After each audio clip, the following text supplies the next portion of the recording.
सारे लोगों की होने वाली है। फैजान भाई, माजरत के साथ एक बात बताऊं, जब नौजवानों की शादी की बात निकलती है तो उसको ऐसा लगता है कि विधानसभा का चुनाव आने वाला है, और जब लोग लड़की देखने जाते हैं तो हजरत उसको लगता है कि एमएलए का टिकट मिल गया।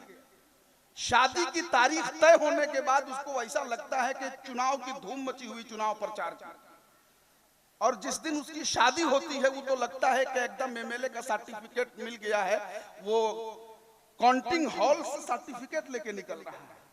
और शादी के 1-2 महीना तक तो लगता है कि उसको मंत्री बना दिया गया है, 1-2 साल के बाद लगता है कि कोई घोटाला करके फंस गए हैं। समझे? अल्लाह ताला आप सबको सलामत रखे।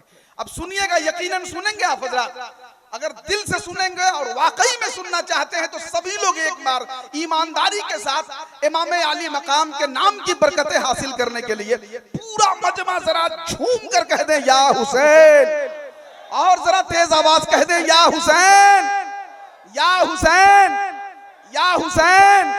माशाअल्लाह, जिंदाबाद। अब आप इजाजत दें तो फैजान रजा पलामी साहब से पहले 4 मिसरे मुझसे सुन ले आप हजरात। आप गरीब नवाज सरकार के हिंदुस्तान में सांसें लेते हैं, सुनिए 4 मिसरे, और यकीनी तौर पे एक नारा अगर लग जाए तो यहीं से एक नई जिंदगी बेदार हो जाए। यही कहता है हर हिंदुस्तानी, क्यों नहीं आता। जो लोग कहते हैं करबला में इमाम अली मकाम को पानी नहीं मिला, उनको एक जवाब दे रहा हूं, एक मिसरे में सुने। यही कहता है हर हिंदुस्तानी, क्यों नहीं आता कोई ख्वाजा पिया का बन के सानी, क्यों नहीं आता।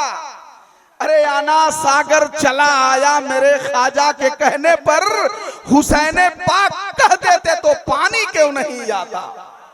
अना सागर चला आया मेरे ख्वाजा के कहने पर, हुसैन पाक कह देते तो पानी क्यों नहीं आता।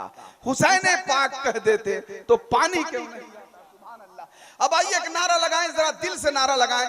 पहले सभी लोग दोनों हाथों को उठा ले, हवा फजाओं में लहरा ले, सभी लोग अपने अपने हाथों को परचम इस्लाम बना ले। माशाअल्लाह। इधर वाले जरा माजरत के साथ अहले मेंबर हजरात भी एक बार आप लोग भी हाथ उठा ले। नारे तकबीर, नारे रिसालत, यादे हुसैन कॉन्फ्रेंस, मसलके आला हजरत, फैजाने हुजूर सिराजे मिल्लत, फैजाने हुजूर शमसे मिल्लत, शायर इस्लाम फैजान रजा पलामवी। नारे तकबीर, नारे रिसालत।